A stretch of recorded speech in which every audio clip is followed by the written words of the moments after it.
जैसे असगर वजाहत के कुछ ड्रामे पढ़े तो ये ड्रामा मुझे बहुत पसंद आया और ये मैं पहला नहीं हूँ जो कर रहा हूँ। इससे पहले हबीब तनवीर साहब जो कर्नाटका उर्दू एकेडमी के पहले चेयरमैन रहे हैं कर्नाटक के, हबीब तनवीर साहब, इसके मैं समझता हूँ 200 से ज़्यादा शोज़ के, लेकिन उनकी डायरेक्शन अलग है, मेरी डायरेक्शन अलग है, मेरा इंटरप्रिटेशन अलग है। तो असगर वजाहत साहब को मैं बुलाया था मेरे फर्स्ट शो में, तो वो देखकर बोले कि भाई हबीब तनवीर साहब के ड्रामे के बाद मैं अगर मेरा ड्रामा कोई अच्छा किए तो आप करें हैं, अगर मुझसे कोई बोलता है कि मेरा ड्रामा करना है तो मैं आपका नाम बोलूँगा। तो ये सबसे बड़ा तमगा था मेरे लिए कि राइटर जब ये बोलता है मेरा ड्रामा देख करके उसको पसंद आया, तो इससे मैं बहुत खुश हूँ। और मैं चाहता हूँ जहाँ तक हो सके उर्दू अदब में जो ड्रामे हैं या फिर कुछ कहानियाँ हैं, जैसे इस्मत चुगताई, मंटो, ऐसे राजेंद्र सिंह बेदी या प्रेमचंद, यहाँ से भी लेकर कुछ उनको ड्रामाई शक्ल दूँ और करूँ, क्योंकि ये तहज़ीब को ज़िंदा रखना है मेरा मकसद, उर्दू तहज़ीब को ज़िंदा रखना है। और मेरा फ़न है, मैं थिएटर के ज़रिए बात करता हूँ, स्टेज पर बात करता हूँ, अपने किरदारों से बात करता हूँ, तो मैं इसी में अपने आप को कंफर्टेबल महसूस करता हूँ, क्योंकि मैं ऐसा कोई बड़ा शायर नहीं हूँ, छोटी मोटी शायरी लिख लेता हूँ, लेकिन ड्रामा मेरा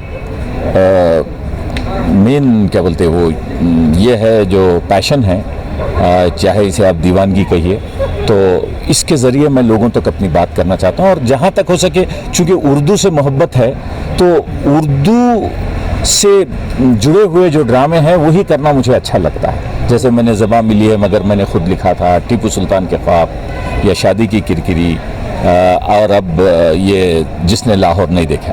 अरे जितने बड़े फैसले हुए हमारे घर के मर्दों ने किए हैं उसमें औरतों का कोई दखल नहीं रहा है, लेकिन फिर भी औरतें भुगतती आई हैं अपने मर्दों के फैसलों को।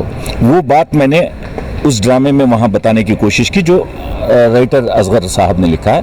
और हकीकत है कि कुछ लोग मेरी वजह तुम्हें परेशान कर रहे हैं। दादी ऐसी धमकियां जाने कितने देते रहते हैं। अगर मेरी वजह तुसी लोग कानू कुछ हो गया तो फिर मैं कितनी की ना रही, यही वजह है ना दिल्ली। वजाहत साहब ने लिखा है उसको यहाँ हमारे ज़फ़र मोहिउद्दीन साहब अपने डायरेक्शन में बहुत बेहतरीन तरीके से पेश किया है। मेरे ख्याल में ये 5वां या 6वां शो है। मैं ख़ुद दूसरी मरतबा आया हूँ, क्योंकि इसमें इस ड्रामे में जो ड्रामे में पेश किया गया है ये बहुत बड़ा मैसेज है कि इंसानियत सबसे अहम है, और जो पार्टीशन हुआ वो पार्टीशन से जो कुछ लोगों पर जो कुछ मुसीबतें आईं, जो कुछ झेलना पड़ा, उसके बारे में एक अच्छा मैसेज है कि इंसानियत से हर इंसान दूसरे इंसानों के साथ पेश आए, चाहे कोई भी किसी भी मज़हब का क्यों ना हो। और बॉर्डर के दोनों तरफ के हालात को इन्होंने मंजरकशी की है, और इतनी अच्छी अक्कासी और इतनी अच्छा डायरेक्शन और इतना अच्छे एक्टिंग की है, लोगों के आंखों में आंसू आते हुए मैंने खुद देखे। और मुझे मालूम ही नहीं पता ही नहीं चला, इस तरह मेरी आंखों में भी आंसू आ रहे थे, क्योंकि उसमें एक बहुत बड़ा मैसेज ये है कि हम हिंदू मुसलमान सब जो हिंदुस्तानी हैं सब भाई भाई हैं, और हमें भाई भाई की तरह इंसानों की तरह रहना है। चाहे मुसलमान रहे, हिंदू रहे, लेकिन हमारी बुनियाद जो है हम सारे इंसान भाई भाई हैं, और हम सब भाई भाई की तरह रहना है। राम नाम सत्य है, राम नाम सत्य है, राम नाम सत्य है, राम नाम सत्य है। लेकिन बहुत अच्छा ड्रामा है। ये एक छोटी सी टॉपिक है, ये हिंदू मुस्लिम एकता के मरकज़ को लेकर, एक पॉइंट को लेकर ये बनाया गया एक ड्रामा है। ये बड़ी खूबसूरती के साथ इसको स्टेज किया गया है। डॉक्टर हमारे ज़फ़र मोहिउद्दीन साहब ने बहुत अच्छा डायरेक्शन दिया है इसका, और इसके जितने भी किरदार थे, जितने भी लोगों ने इसको स्टेज किया, इतना खूबसूरती से किया है कि बयान नहीं किया जा सकता। उस स्टेज पर कोई एक स्पेशल इफेक्ट नहीं था, सीधा साधा स्टेज और कोई म्यूज़िक नहीं थी, लेकिन उन किरदारों ने इतना खूबसूरत और इतना शानदार परफॉर्मेंस दिया है, उसमें उस एक्ट में, उस प्ले में इतनी जान डाल दी है कि देखने वाला बगैर वाह किए नहीं रह सकता। बहुत ही खूबसूरत इस ड्रामे से जो पैगाम गया है, मैं समझता हूँ ये एक जहती का पैगाम है।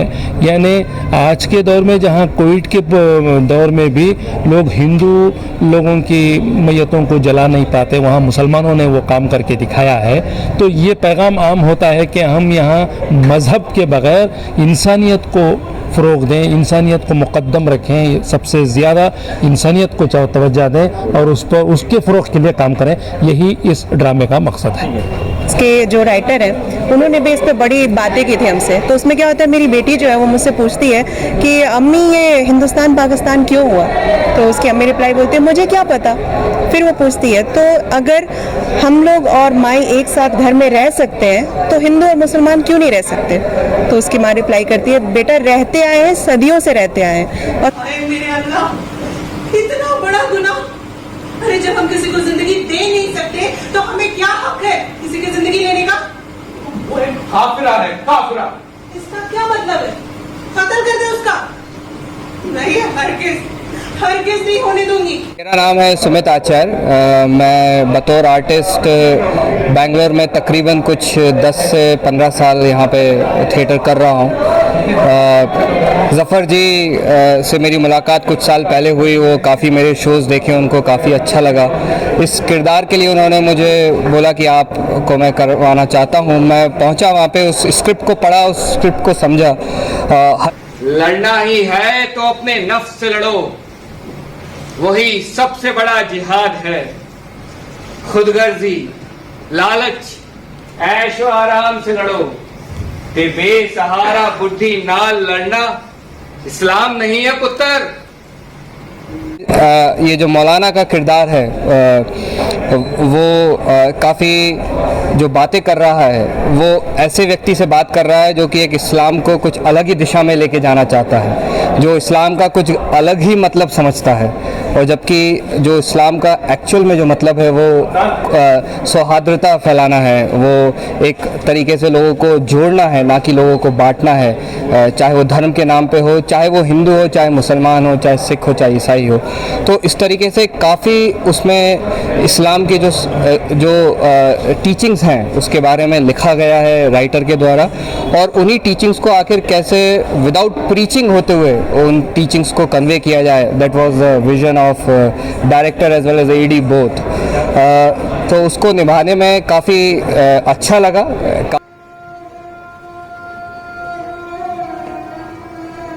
और इंशाअल्लाह बहुत बढ़िया प्ले बना और आप लोगों ने आज देखा, उसके लिए शुक्रिया। भाई चाहे कितने ही अस्ता क्यों ना बन जाए, वहाँ रहेंगे तो हमारे तुम्हारे जैसे इंसान ही ना।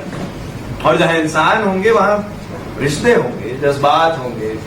सरसों के खेतों की तलाश में सरगर्दा दीवाने हो।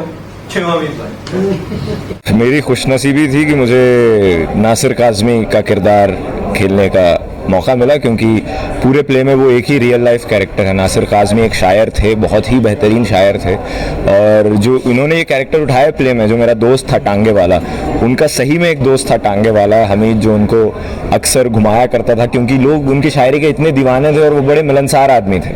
तो वो काफ़ी लोगों से उनका मिलना जुलना रहता था। लोग घंटे घंटे उनकी बातें सुनने कॉफ़ी हाउस में, चाय की दुकान में बैठ जाते थे।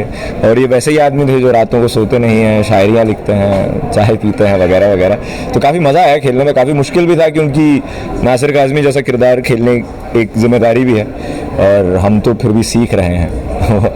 राम नाम सत्य है, राम नाम सत्य है, राम नाम सत्य है, राम नाम सत्य है। जी देखिए, किरदार जो असगर वजाहत साहब ने लिखा और ज़फ़र साहब ने जिस तरीके से उसकी कल्पना की, मेरा काम खाली उसको समझना और उसको निभाना था।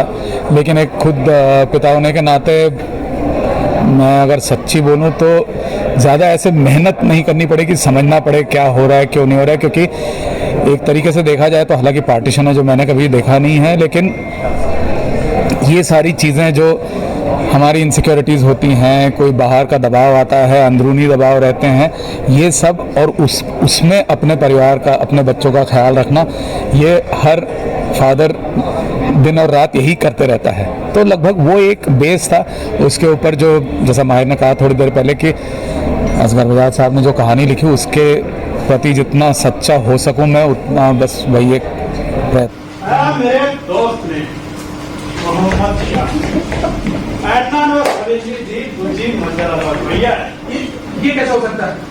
ये मेरी तो मेरे नाम पे बात हुई है। लेकिन वो पहले वाली मंजिल तो आपके कब्जे में नहीं है ना। ये आपको किसने बताया?